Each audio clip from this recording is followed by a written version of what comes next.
Assalamualaikum warahmatullahi wabarakatuh. Perkenalkan, nama saya Muhammad Farid Firdaus dengan NIM 2101036028. Jadi pada video kali ini saya akan membahas atau mereview tentang salah satu perusahaan di Indonesia yang bernama Tanihub. Video kali ini saya buat untuk memenuhi tugas dari mata kuliah kewirausahaan dengan dosen pengampu Pak Rusliansyah SE MSI. Jadi sebelum membahas kasusnya, mari kita bahas dulu apa sih Tanihub itu, tujuannya Tanihub apa, kemudian alasannya bangkrut kenapa sih. Oke, jadi Tanihub merupakan perusahaan dan aplikasi startup yang bergerak di bidang pertanian atau agrikultur. Perusahaan ini berdiri pada bulan Oktober tahun 2016 dan didirikan oleh Miftahul Khoiri dan Wawan Setiawan. Yang awalnya inisiasi Tanihub ini berawal dari Miftahul Khoiri, yang dimana beliau ini prihatin dengan kondisi pertanian di Indonesia, karena beberapa waktu yang lalu ada saat dimana banyak hasil panen yang dibuang ke selokan begitu saja karena harga jualnya yang anjlok atau tidak layak. Oleh sebab itu, Miftahul Khoiri ini berinisiatif untuk mendirikan sebuah startup di bidang pertanian yang diharapkan bisa mensejahterakan para petani.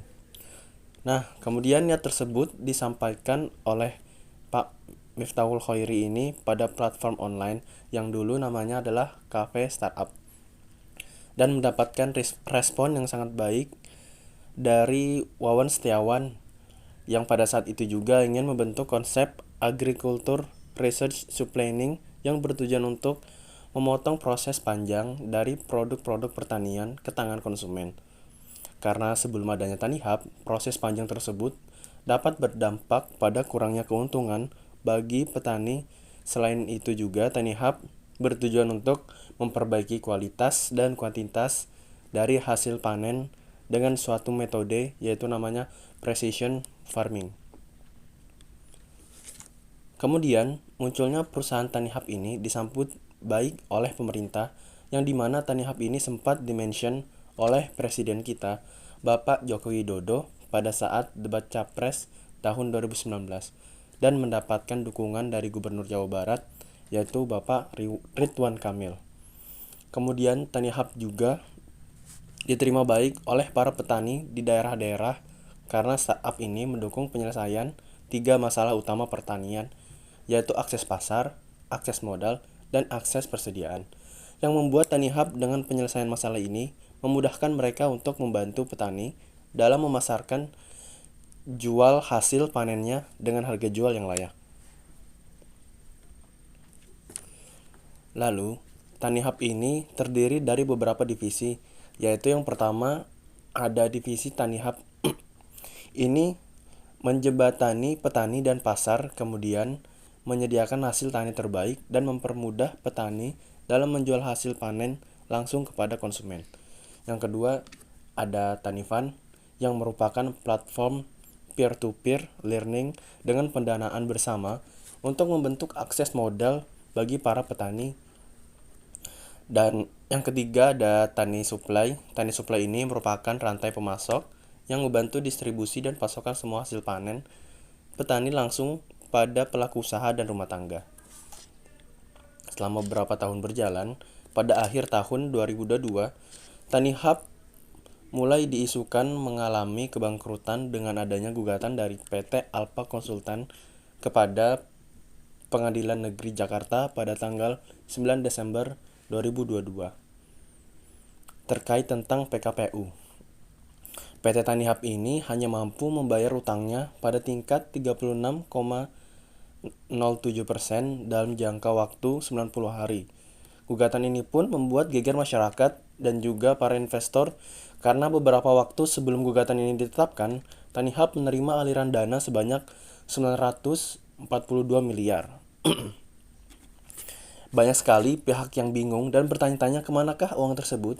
Apakah uang tersebut bisa kembali kepada investor atau Tanihub mengalami kebangkrutan? Jadi ada beberapa masalah yang menjadi alasan yang membuat Tanihub ini mengalami kebangkrutan.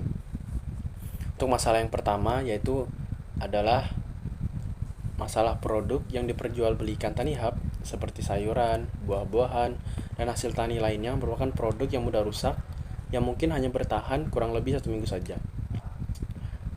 Jadi dari segi produk saja, Tanihub ini memiliki resiko yang lumayan besar karena Tanihub harus menekan biaya untuk mempersiapkan gudang yang bagus dan terawat.